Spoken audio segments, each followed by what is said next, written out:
Alguns amigos que gostaram da minha cobertura eleitoral das eleições presidenciais de 2022 pediram para que eu pudesse gravar um vídeo dizendo e comentando sobre as possibilidades para o segundo turno dessas eleições. Por isso eu estou gravando esse vídeo aqui e aí a gente vai comentar um pouquinho como que foi o desempenho de cada candidato e aonde que há possibilidades tanto de Lula quanto de Bolsonaro ganhar votos e angariar votos. Agora já é segunda-feira à tarde e nós não temos ainda 100% das urnas apuradas no Brasil.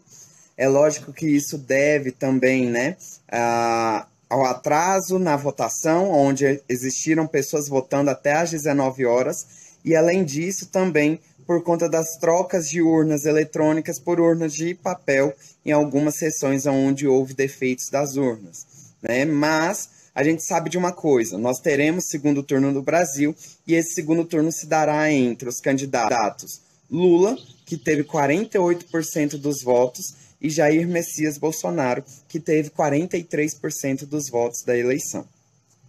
O primeiro mapa que nós devemos observar é candidatos Lula, que teve 48% dos votos, e Jair Messias Bolsonaro, que teve 43% dos votos da eleição. O primeiro mapa que nós devemos observar é esse mapa aqui, que fala sobre os municípios, faz uma divisão municipal do nosso país e demonstra onde Lula e Bolsonaro tiveram mais votos. É importante analisar que Lula, nas regiões onde Lula predomina, principalmente o Nordeste, é uma região onde existe quase que uma grande maioria de cidades que tem a maioria dos votos em Lula. Enquanto Bolsonaro, que lidera na região Sul, Sudeste, Centro-Oeste, tem aí dificuldades em garantir todas as cidades dessa região para a qual ele tenha voto. Isso demonstra uma fragilidade talvez regional de Bolsonaro em alguns lugares e apontam para uma possibilidade de conquista de votos nesses lugares. Então existe nos diversos espaços militância do Lula. O segundo ponto a ser observado é que Bolsonaro consegue eleger lideranças muito fortes. Nós tivemos a maior parte da bancada de senadores eleitas, que apoiam Bolsonaro, e tivemos diversos candidatos a deputado federal eleitos em nome do conservadorismo e das ideias de Bolsonaro. Então isso pode facilitar também a conquista de Bolsonaro e a campanha de Bolsonaro nas ruas, já que personalidades ligadas a ele foram eleitas com grande expressividade de voto. O terceiro ponto que tem sido muito comentado pelas pessoas afora é que Lula só precisaria de mais 2 milhões de votos, além dos votos que ele conquistou no primeiro turno, para vencer o Bolsonaro no segundo turno. Isso é uma falácia e uma dificuldade das pessoas entenderem que existem pessoas que anularam o voto, que votaram em branco, ou que deixaram de votar por algum motivo justificável, e que vão votar no segundo turno, e que estarão nas urnas no segundo turno, e que podem decidir o resultado, tanto a favor de um candidato ou contra outro candidato. Então, portanto, dizer que Lula só precisa de mais 2 milhões de votos, além dos votos que ele conquistou no primeiro turno, é uma falácia, um problema. Agora vamos ao que interessa. Felipe, para onde vão ser transferidos os votos de Simone Tebet, Ciro Gomes, Soraya Tronic, enfim, os outros candidatos a presidente da República que colocaram seu nome à disposição? Isso é uma questão complicada, mas que deve ser analisado pontualmente. É lógico que a gente fez uma análise muito rápida de ontem para hoje, mas que eu acho que cabe um aperfeiçoamento e eu acho que é necessário a gente poder fazer ela agora, nesse momento. Então, primeiro dizer que esses candidatos tiveram uma expressividade de voto que poderia ter decidido as eleições no primeiro turno.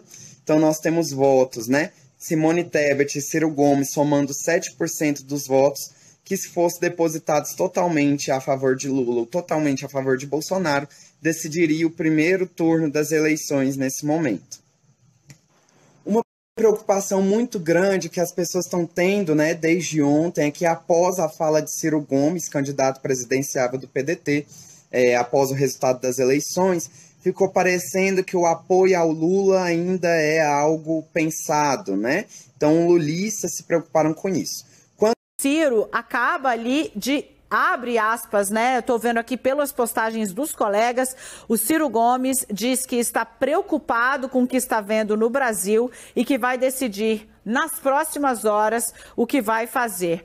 O PDT indica que vai apoiar Luiz Inácio Lula da Silva. Vamos ouvir, a gente tem já na ponta da agulha com o nosso time. Vamos lá, o que ele acabou de dizer. Sim, é isso aí, vamos lá. Muito bem. Eu gostaria, se vocês me permitirem, de fazer só uma declaração e amanhã, na sequência, eu poderia desdobrar naturais curiosidades que vocês têm trabalhando quando trabalham com o zelo profissional de vocês.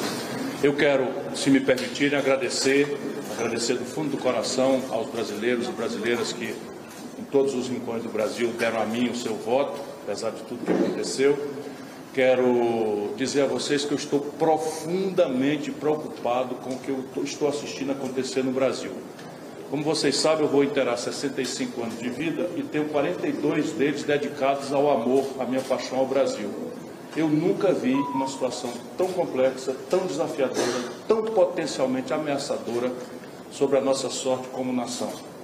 Por isso eu peço a vocês que me deem mais algumas horas para conversar com meus amigos, conversar com o meu partido, para que a gente possa achar o melhor caminho, o melhor equilíbrio, não é, para bem servir a nação brasileira. Portanto, muito obrigado a vocês por terem vindo. Boa noite por hoje. Quanto ao discurso da Simone Tebet, ao que parece, há muito mais caminhos para que ela apoie a candidatura de Lula do que ela ofereça apoio à candidatura de Jair Messias Bolsonaro. Agora está com os presidentes do partido, porque, repito, eu sou uma política que respeita o processo decisório, respeita o processo eleitoral, mas que no máximo em 48 horas vocês decidam, porque eu vou me pronunciar, porque tenho a responsabilidade junto com Mara. Não porque tivemos 4,2%, mas porque representamos também uma grande parte do eleitorado da população brasileira, que são as mulheres. A palavra agora. Entretanto, né, seu partido MDB, juntamente ao PSDB, que ficam mais ao centro, podem muito bem apoiar tanto um ao outro, visando, né, cadeiras e espaços dentro do governo. Então, isso tudo é uma incógnita. Vamos analisar os números por região e aí a gente vai poder discutir sobre a transferência de voto. Nós sabemos que a transferência de voto é algo muito difícil de ocorrer na política, a não ser que esses candidatos, aonde haja transferência de voto, tenham ideologias muito próximas e semelhantes, o que não é o caso nessas eleições.